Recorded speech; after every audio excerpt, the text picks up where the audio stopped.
from NJ.com. This is Talk is Cheap, a New York Giants podcast. We're talking Big Blue football all year round. Welcome aboard, everybody. Episode 90 of the Talk is Cheap podcast, the final Talk is Cheap podcast before the NFL draft. This is James Cratch. As always, Dan Duggan is with me. Joe Giglio, who usually is our host, he is not here for a very good reason. Him and his wife just had a beautiful baby girl, so congratulations to them. Dan and I are going to try not to screw this up, bring us home. So taping this on a Monday, Dan, NFL draft on Thursday. It's kind of a bittersweet thing, I feel like, when the draft comes. Yeah, I mean, I'm ready for it to get here, but it definitely, it's a fun process. My first time really going through it, from soup to nuts with starting after the season, all the combine and the pro days and tracking all that, obviously the endless amount of mock drafts. So it's certainly been a big part of our lives, a big part of our daily lives the last couple of months. But I think I probably speak for most people who either are in the business or just following it, kind of ready for Thursday to get here and let's get this show on the road. Definitely. It's a really long process. I mean, if you cover a team like the Jets, it almost feels like it starts in November. The Giants went to the playoffs. Obviously, it didn't really start for them until after the Super Bowl, but it's here now, a couple days to go. We talked to Jerry Reese last week. There's been all the conference calls with various draft analysts, all the mock drafts. Giants, the number 23 pick. Do you feel, Dan, like there's a big splash on the horizon Thursday night? I really don't, and I think that's just kind of part and parcel with having the 23rd pick. I mean, obviously, the way you make a big splash is probably to have a bad year the year before, so the Giants would take this. I think the one way you can make a splash if you have the 23rd pick, I guess there's probably two ways. One, if they take a quarterback, and I think we'll probably get into that a little bit later. But I think the real way they could make a splash would be trading up, and it's obviously something Jerry Reese has never done in the first round. I think this is this 10th or 11th draft. Never done it, so there's no track record to suggest that he will. He kind of touched on it last week in the kind of Jerry Reese speak that he likes to do before the draft, where he really doesn't say much of anything. But I think some people read his comments as maybe he's open to it. But I think everyone's open to it in the right situation. Myself personally, I just don't see it. I mean, if there's a situation where I think we're talking about very specific players that would be worth trading up for. So if there's a situation where somehow O.J. Howard or maybe even Christian McCaffrey is falling into like the late teens and you only have to move up, a handful of spots, it's only going to cost you maybe, a third-round pick, I think, if the chart is accurate in my head. Maybe I can see that, but I don't think those guys are going to be slipping that far. So then you're really talking about they'd have to go up into the top 10. I don't see that as worth it. I don't know if you think one of those guys is worth it. Not that you do a Ricky Williams trade and give up the whole draft, but I just don't see any of these guys as worth, really kind of mortgaging the future to get up to the 6th pick or the 5th pick or, wherever you'd have to go to really get some of these big-time difference makers. No, I agree. I think I didn't really understand why some people thought that Jerry intimated that he wanted to trade up. I mean, I thought what Jerry said, he basically said that obviously to trade up, you've got to give up picks, and the Giants like to take their picks. I mean, it's not a team. It's not like they're sitting on 4 compensation picks, and they only have 7 picks. And I just find it hard to believe that unless it's a guy like a Howard or a McCaffrey, they're going to be willing to part with not only a pick, but a third-round pick is worth a lot. I mean, a third round. I know the Giants haven't been good in the third round, but yeah, they might want to just get off the third-round picks. Yeah. They think Darian Thompson might kind of break that bad spell, but I agree with you. I think Howard and McCaffrey are the two guys that come to mind. If the Giants love a guy like Derek Barnett or Jonathan Allen or Solomon Thomas, there's no way Solomon Thomas is going to drop into the late teens. I mean, that could happen. I mean, I think it's entirely possible that would probably be the most likely scenario besides McCaffrey and Howard, I think, is that some guy that everybody loves, that the Giants have high on their board, but we didn't really hear about them because no one ever thought the Giants have a chance to get them, falls there. And we'll talk about quarterbacks later, but that's the only other thing. Like if a guy like Trubisky or Watson has a big fall, maybe the Giants just decide to go for it. But I don't expect to trade up. Jerry has never traded down in any round. That's amazing. And while I think obviously there could be some benefits to that, I also don't – I think what Jerry said kind of early on, I think they're going to pick at 23, and they're just going to take whoever's there. It's funny, that might have been his most revealing question and answer, and it was kind of to a half-joking question where someone, he stepped up to the podium and said, I'll take any questions, and someone said, who are you going to pick? And he said, he kind of just deadpan, like, we're going to make our pick. I mean, obviously, no one's going to hold him to that, but it's probably the most, lock-solid thing if you just look at his track record. I honestly think trading down probably should be a consideration, only because – like you said, if someone slides, and especially those quarterbacks, and again, we'll get into the quarterbacks, I don't think they should be taking one at 23. But let's just say Watson's there or someone, or Mahomes is there. So that means probably one of these teams up top in the draft, whether it's the Browns or the Jets or whoever it may be. Jets Giants trade probably unlikely, but they're on the top of my head. But anyways, a team like that, not a very good team that has some holes, drafts a player at another position early, and then says, man, the quarterback that we want is still there. I think the Giants could get a pretty good haul at that place, and maybe if it's the Browns and you just move back to the top of the second round, that might be something worth considering. You pick up a few extra picks. Again, it's not something that Jerry's done, which again I think is just really remarkable. You see how well it's worked for teams like the Patriots, and I think it's just a good business model to try and acquire as many picks as possible, so you're not swinging for the fences on every one. But that's a situation I could actually see. I don't think they will do it, just again based on his track record. But if you do see one of those quarterbacks falling, rather than the Giants grabbing them, I think there might be enough value to maybe just trade back a little bit and pick up a few extra picks, again, for a team that doesn't really need that quarterback. So that's something I would think would be interesting if that situation starts to unfold, where you have a Deshaun Watson or Mahomes or even Trubisky maybe falling all the way to 23. Yeah, the only thing that kind of stands out, and look, a lot of Giants fans have brought that up. Obviously, you've got the Texans at 25. They're probably looking for a quarterback. And but the Raiders 24 aren't. Giants aren't. 22, Dolphins probably not. Lions definitely not at 21. Broncos, Bucks, Titans.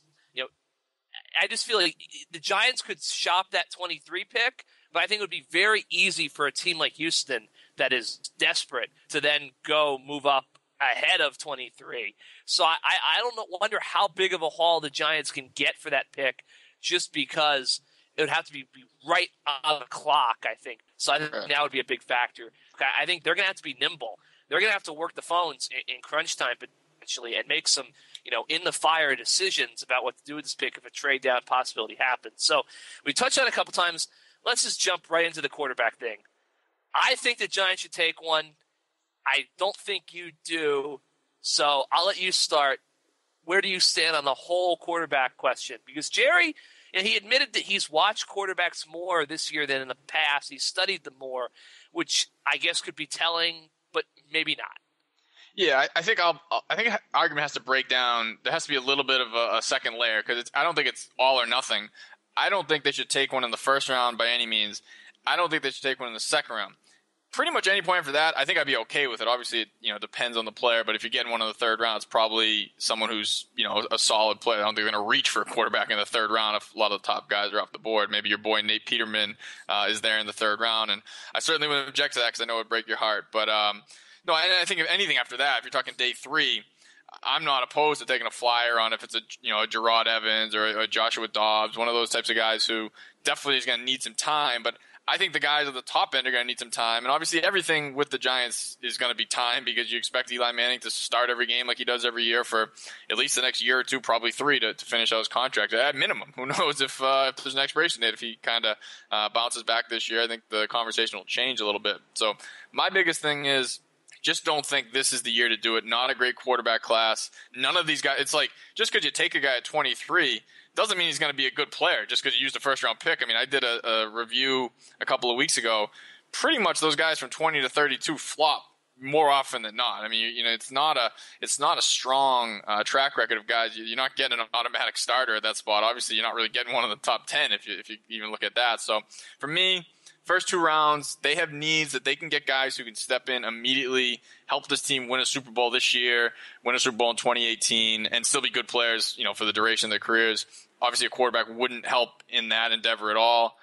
So to me, it's just not even an option for me in the first 2 rounds. After that, like I said, I'm definitely more flexible. And, if it's in the later rounds, I have no problem with it at all. See, I think ideally they wouldn't take one in the first round. The only way I think you take one in the first round is if Trubisky or Watson somehow falls there, or if you're just convinced that Mahomes is the guy, and I'm certainly not convinced of that. The reason why I say second round is because I just have a feeling that we've spent months talking about how this isn't a great quarterback class, and these guys next year are so much better, and blah, blah, blah, blah, blah. Quarterback is still the most important position in the league, and I just feel like they're going to overdraft these guys. So if you're the Giants and you like a guy like Peterman, or you like a guy like Kaiser as a second-round pick, or I just feel like you're going to get to a point potentially where you might be on the board at 23, and you might be thinking, okay, Watson's gone, Trubisky's gone, someone's probably going to take Davis Webb. I just feel like there's going to be a rush to overdraft, so you might have to take that guy at 55. If it's Webb or Peterman, who you think, okay, I think Webb wouldn't necessarily be the guy. I think Peterman would be more of that. But if you have him on a third-round grade, you might have to take him in a second because he's not going to last to the third. That's the calculus the Giants make. Oh, sorry, jumping. That's where I would disagree with, because I just don't think they're in a position where they need to reach. Like, I get what you're saying, and if it was a different team with different needs, I could see that, because obviously quarterbacks get overdrafted, and like you said, if it's taking a guy who has a third-round grade in the second round, you can kind of justify that. But I don't think the Giants can, because I think there'll be a defensive tackle, there'll be an offensive lineman, there'll be a tight end, there'll be somebody who has a chance to make a bigger impact earlier, who has a second-round grade at 55. So to me, it would be strange to reach for Peterman, who you hope develops into a starter in 4 years, when you can get a defensive tackle who might have to step in and start from day one. I mean, it's so complicated. It's fun to talk about because we have no idea what's going to happen. Jerry Reese has no idea what's going to happen. That's why it's funny. Everyone obviously tries to report as much as we can about what teams are thinking, but the teams don't even know what's going to happen. So sure, they might say, "Oh, I don't think we're going to get this player, or we like this player." Well, that's all well and good, and it gives us something to talk about, but they don't know how the 22 teams in front of them are going to draft. So things could totally change in an instant. That's what makes it fun. That's why it's a made-for-TV event. That's why it's on primetime now. But I think with what you can control, I just wouldn't reach for a quarterback. I guess this is where I stand on the whole quarterback. They've got time. They don't have to reach. But at the same time, Eli is coming off a season where he was mediocre. He wasn't very good. And while he didn't show any necessarily physical drop-off, I just feel like if you're the Giants, it's better to have your option in hand. And look, I'm not saying if they draft Nate Peterman, if they Kaiser, whoever, I'm not saying that guy necessarily is going to be the man after Eli. They might look at him for a year like the Jets maybe have done with Hackenberg and say, we misfired on this one. Let's go get another quarterback. But my point is, I just feel like it's better off to have the option in now. Because what happens if Eli has another mediocre season and you do see a physical drop-off in 2017? So now you're in 2018. There's even more pressure on it. And you might, play yourself into a bad hand. This quarterback class is great. I just don't see the Giants being in position to draft Josh Rosen or Sam Darnold next year. Even if Eli's mediocre, I still think this is a 9-10 win team. Yeah, and I think give up that draft capital next year. I just think the Giants would be better off getting a quarterback in here now because they develop him for a year. And if Eli bounces back and has a big season and everything looks great, then all right, you got this guy, and maybe in a year, he can be the backup quarterback. Because I think a lot of Giants fans, they are operating on the assumption that Eli is going to play the next 3 years, he's going to be fine, and he's going to retire, and they hope, he's going to win a Super Bowl and then fly off into the sunset on a unicorn or something. It doesn't work that way. Eli could wake up and just have a major drop-off. That's kind of how it happens with some of these players. I think we're sort of in the same mindset on quarterbacks. I think it's maybe you're willing to take one a little earlier, but bottom line is I think we both don't think it's a good idea first round. So when we start talking about what would be a good idea first round, I think the spot that most people want to see this team address is offensive line. And I think it's really interesting because it's not a great offensive line draft. So it's one of those years, obviously, you want your needs to match up with the depth of a class or the talent of a class. And this is pretty much worst case scenario in that respect. They need offensive line badly. And, you have analysts, Mike Mayock or Daniel Jeremiah who've done this for a long time and say this is one of the worst offensive line classes, at least at the top. And that's what the Giants need. They need starters. They're not really worried about projects as much. So that's concerning. I think we've certainly seen that.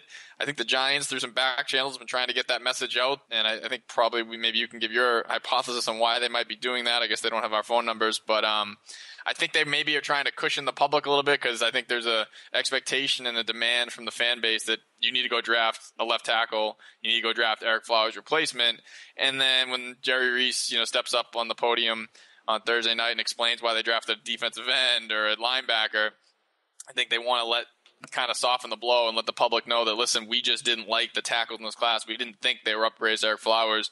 We didn't think they were capable of stepping in at day one. Curious if you think that they do, if that's accurate, and why do you think maybe the Giants are kind of maybe going with this back channel approach to get their message out? Dan, I mean, look, when draft season comes around, there's all smoke screens, misinformation. Don't really see what the Giants would accomplish with a smokescreen telling the world that they don't like the offensive tackles if they were going to take one, because then you'd have a fan base that basically is preconditioned to think that you just took a guy who's not that good. I think it's a couple things. I think one, they're trying to kind of circle the wagons behind Eric Flowers. I mean, he has struggled, and it's an issue for them. And I think it's very questionable that all of a sudden he's going to put it together in year 3 and this is going to work out as a pick. But they didn't get a guy in free agency. This isn't a great tackle class. They don't really have a choice, in my opinion. They kind of got to go with this. I do think Utah's Garrett Bowles is an option at 23. I know the Giants like him. I think he's the best of the group.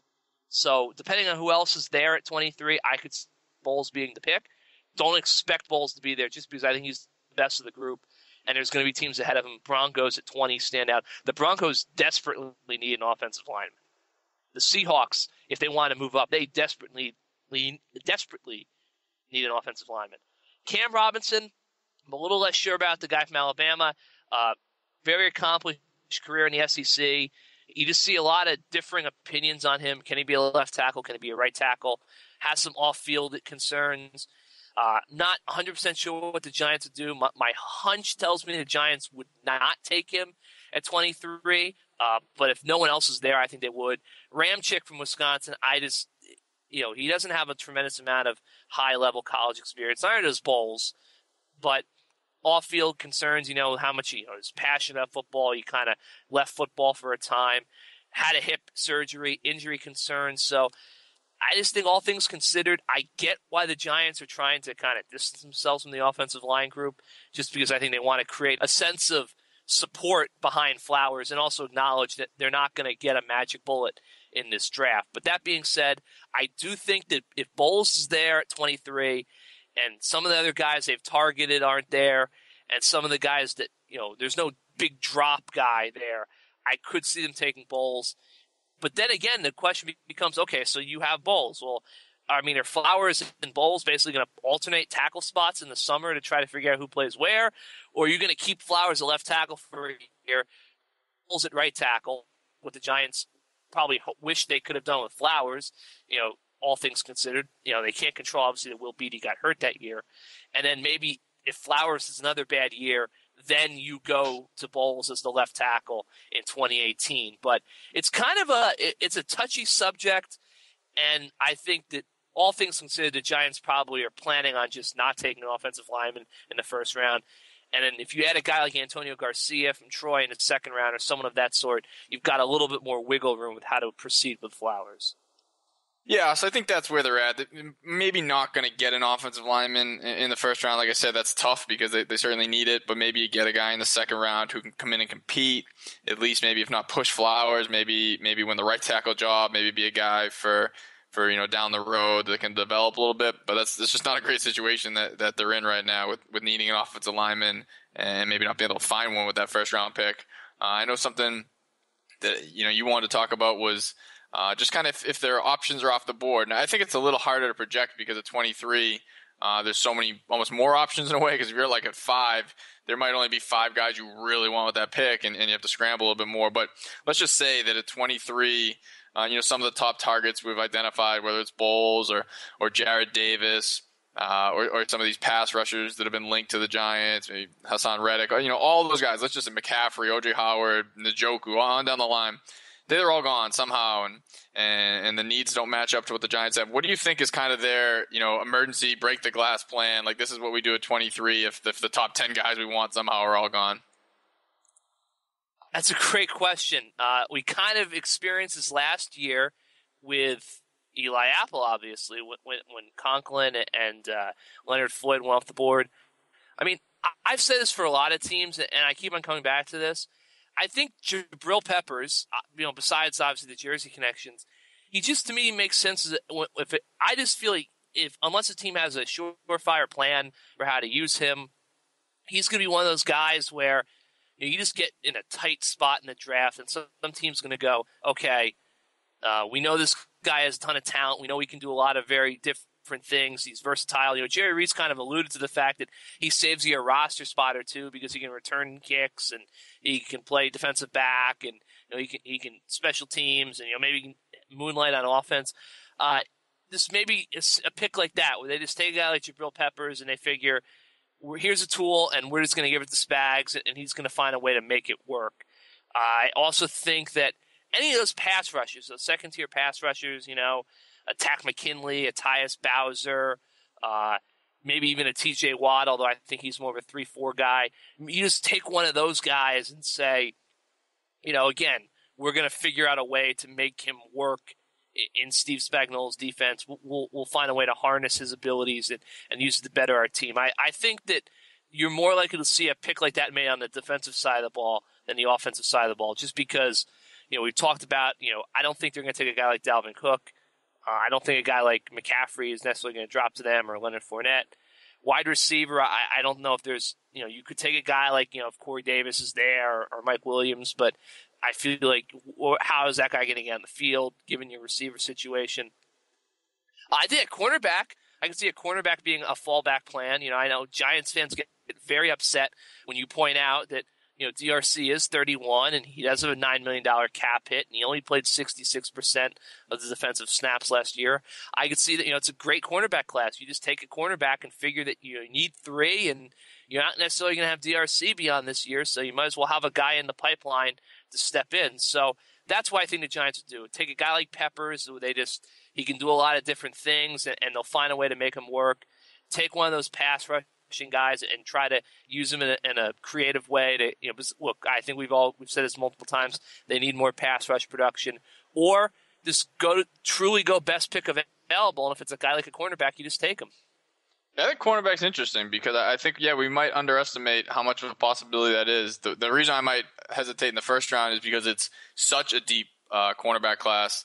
That you could probably get a really quality one in the second or third round. But I definitely that's something Jerry has obviously shown, with last year that he's willing to, take a corner early, obviously values that position as you have to in today's NFL. And there could be a guy who could slide, whether it's a Gary Conley from Ohio State or someone like that if you're really going to go best player available, which I still think there's always a caveat. I mean, you're going to go best player available, but all things being equal, if it's a position of need, obviously I think the scales tip that way. But that is kind of a dark horse pick that maybe if some of the top guys we've identified are gone, the cornerback, there might just be such great value in a guy that, like you said, this could be DRC's last year. It might make sense to just really invest in that position because really even for this year, that guy would be able to play because they really only have 3 top corners and then not much behind them. So that is an interesting spot that I think they'll probably take a corner at some point in the draft and who knows, maybe it would be the first round. The thing that's really interesting, too, is when you start talking needs, I mean, this is an 11-5 team, made the playoffs, not a bunch of glaring needs, but if you just, I think we've both done a couple 7-round mock drafts, you start to go through it, and it's easy to do a first-round mock draft, and it's also easy to do a mock draft when you're just kind of assigning the players to teams, but we've both used this fanspeak.com. I think if fans are looking to kill some time this week, it's a great way to do it because it's a pretty fun site. But the picks are made, automatically. They're simulated, so you don't have a choice on who you're going to get when you're doing the Giants picks. You only get those 7 picks and the other ones are made for you. So I found it to be an interesting exercise because I wasn't able to fill all the needs. I went in saying, I want to get an offensive lineman, want to get a defensive tackle, want to get a quarterback, want to get a tight end. I went through 7 rounds and didn't even get a tight end. So that was a pretty big hole in my 7-round mock draft. I just felt like the way that the board broke down in this simulator, there wasn't the value there. They kept going, 20 picks earlier than I wanted, and obviously you don't know that when you make your second round pick that those guys that you like are going to go early in the third round, which obviously is what these real general managers deal with. So I thought that was kind of fun to do. And even as far as the tight end thing, as much as I think it's a huge need and going forward it is, I did step back and say this team played 11 personnel pretty much every snap last season, and now you have Brandon Marshall as the third wide receiver, who is a much better option than Victor Cruz. I think they'll be in 11 a lot again. So maybe with the Rhett Ellison, Will Tye, Jarrell Adams combination, you can get some quality tight end play. I mean, maybe a little bit of reach. I think they still would like to get a tight end, but that's kind of where I got in my head when I did my 7-round mock. I don't know, when you did yours, was there any spots that you found, hey, this might be tougher, or I had to reach a little bit to make sure I filled this hole? Just curious what your experience was doing that.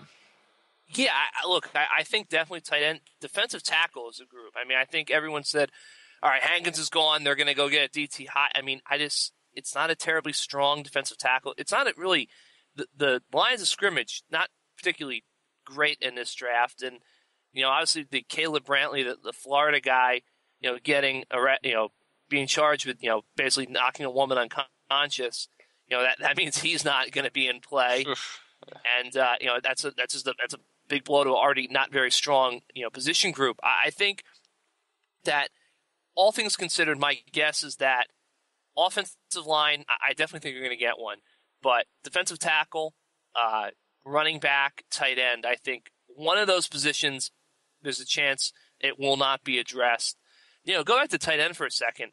The Giants, David Njoku, Evan Ingram, Bucky Hodges, those are guys that they might be able to become blockers, but they're not really necessarily complete tight ends at this point. And I just wonder, what are you really accomplishing if you let Larry Donnell go? Well, obviously you hope that whoever you draft is going to be better than Larry Donnell in a sense that he's going to hold on to the football and he's not going to jump on his head every time he tries to make a catch. But Larry Donnell was pretty athletic, and he got open and he could do some special things on the field, and it didn't really get the Giants anywhere. So I don't really see what the value would be in adding a guy who's just a superior version of Larry Donnell. I mean, the offense didn't really click with him, and I don't know necessarily if that sort of pass first tight end would do a whole heck of a lot for the Giants. I think they really need to get a complete guy.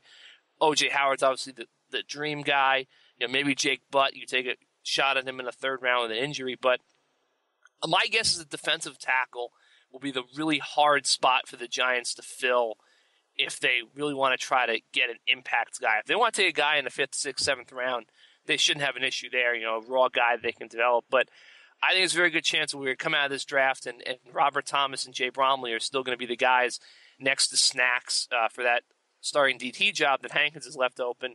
And maybe they're going to start to look toward the veteran market or to bring in an undrafted guy and see if they can develop him. Yeah, and I think that's the key point there, that the draft isn't the end-all be-all for this coming season. Obviously, if you get a guy in the second round at defensive tackle, that's a guy you're going to build for the next 4 years. But if you strike out there, or if you just don't like what's available there, you can get Jared Odrick, plug him in for a year, maybe 2 if you get lucky, and you still got something in the tank. So I think that's always important to keep in mind, that just as if the roster isn't complete at the end of free agency, it's really not over after the draft, and we still got a long time to go. There'll be undrafted free agents. There'll be veterans kind of off the scrap heap. There'll be guys signed in training camp. So it's a long process. But no, I agree. Defensive tackle, tough position.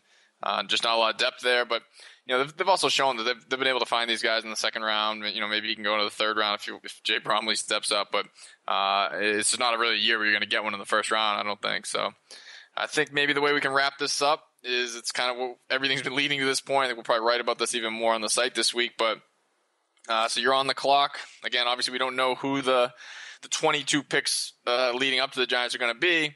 But just with some realisticness, don't say Myles Garrett, but who do you think the Giants, you can take it either way, should or would pick? Like if they're on the clock, 23rd pick, there's some realistic options on the table, who's the guy for you? I think, obviously, we've talked to these guys, Garrett Bowles, Jared Davis from Florida, Zach Cunningham from Vanderbilt. I think those are the names. Maybe Cam Robinson's in there. I don't know I think the big key for the Giants is going to be, what happens with Reuben Foster. how does that impact? Because, there's teams ahead of the Giants that are going to also be looking for linebackers. Cunningham's kind of a name that's cooled off. There's been all this talk about they're not going to take an offensive lineman, that I know in my mock draft, which published Monday, I had him taking Cunningham with Bowles and Davis off the board. If Bowles gets to 23, I think there's a very good chance that he's the pick, just because I think that there's a good chance that Davis is off the board and that maybe this is a little bit of a smokescreen in the sense that, that no one – they've really left the door open in those, what we talked about with that stuff out there.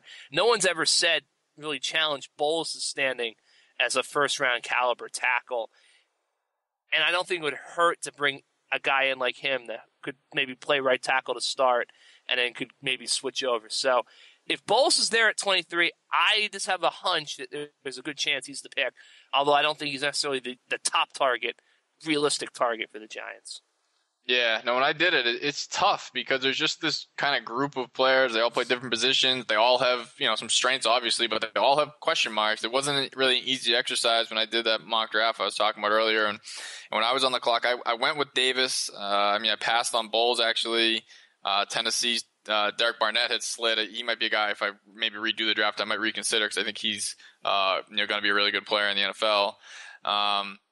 I went with Davis just because, like you said, he might be gone. I think I just saw something yesterday where someone was saying the Lions should take him, right in front of the Giants. So no guarantee, obviously, he'll be there. But I just think that they need a linebacker who is a difference maker. Obviously, it's well documented, 33 years since they've used a first-round pick on a linebacker. And even beyond that, it's not as if they've been throwing second-round picks or free agent money after it either. It's really a position where they've just kind of gotten by. When you look at who they have, on the depth chart right now, I don't think there's anybody who was, higher than a third-round pick or just kind of a low-level veteran free agent. So it's not a spot they've invested in. I think you need to at some point. I think even getting a really good linebacker like Davis could offset the Hankins loss a little bit because you have a little more playmaking at the second level, so it wouldn't all be on the defensive line to stop the run. So he's a guy that the injury question marks are definitely a little bit of concern, but I think that, hey, injuries happen. I don't know if there's anything that's going to really plague him going forward, so maybe sometimes it's just luck. And I think he's, obviously physical specimen, so there's nothing about his body that suggests this guy's not in football shape or anything like that, and he really checks a lot of the boxes as far as character from everything you hear and read. So I think that's a guy who could step right in, if not start and play every snap, could certainly have a role, and then as time goes on, be kind of a focal point of the defense going forward for years to come. So I think he's a little bit of I don't want to say safe pick, but it's a little less risk in a guy like him. So that's kind of what I would be looking for if I'm the Giants, at the 23rd pick. So, we'll see if we're right. Odds are we probably aren't, because it's really tough to predict this. And I think if you ask Jerry Reese right now, he does not know who he's going to take. So it's hard for us to know. But we got through a podcast without Joe Giglio on the mic. That was a challenge, but hopefully you enjoyed this. Congrats to Joe on the new addition to his family. And I guess just keep it plugged in because James and I will be cranking out the draft coverage this week. We'll be in Philly on Wednesday. Some of the prospects will be in town, NFL Network guys. Then we'll be in East Rutherford Thursday, Friday, Saturday, marathon event. I think Dan said it right. When you're picking number 10 in the draft, you can kind of guess what's going to happen. When you're picking number 23, it's really difficult.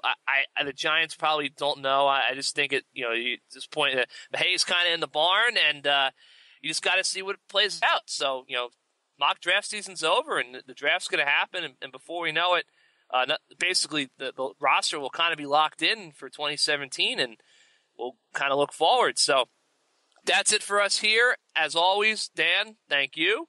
Thank you, James. My pleasure. Again, congratulations to Joe and his family. Joe, I believe, will be back to break down a draft with us next week. Episode 90 of Talk is Cheap in the books. Keep it here at NJ.com all week long. We'll have tons of coverage from Philly, from East Rutherford, all the Giants picks, what they do, what they don't do. And we'll see you next time.